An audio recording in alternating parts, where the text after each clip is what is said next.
masak apa tu?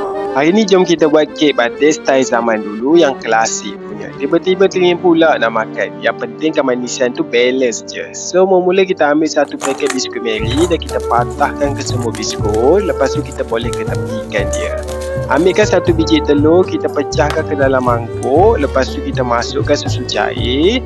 Kita kacaukan sampai layer sebati dan kita boleh ketepikan. Panaskan kuali, kita cairkan butter dan tutup api, terreskan 4-5 minit. Boleh masukkan serbuk coklat, serbuk koko, susu pekan, bancuan telur dan susu cair tadi. Lepas tu kita kacaukan sampailah ke semua bahan sebati dan tak berketul. Lepas tu kita boleh masukkan biskut Mary yang kita patahkan tadi. Kacaukan sampai layer sebati dan bersalur elok dengan biskut. Boleh pindahkan ke dalam bekas ataupun loyang. Kalau nak mudah untuk memotong nanti, boleh letakkan baking paper.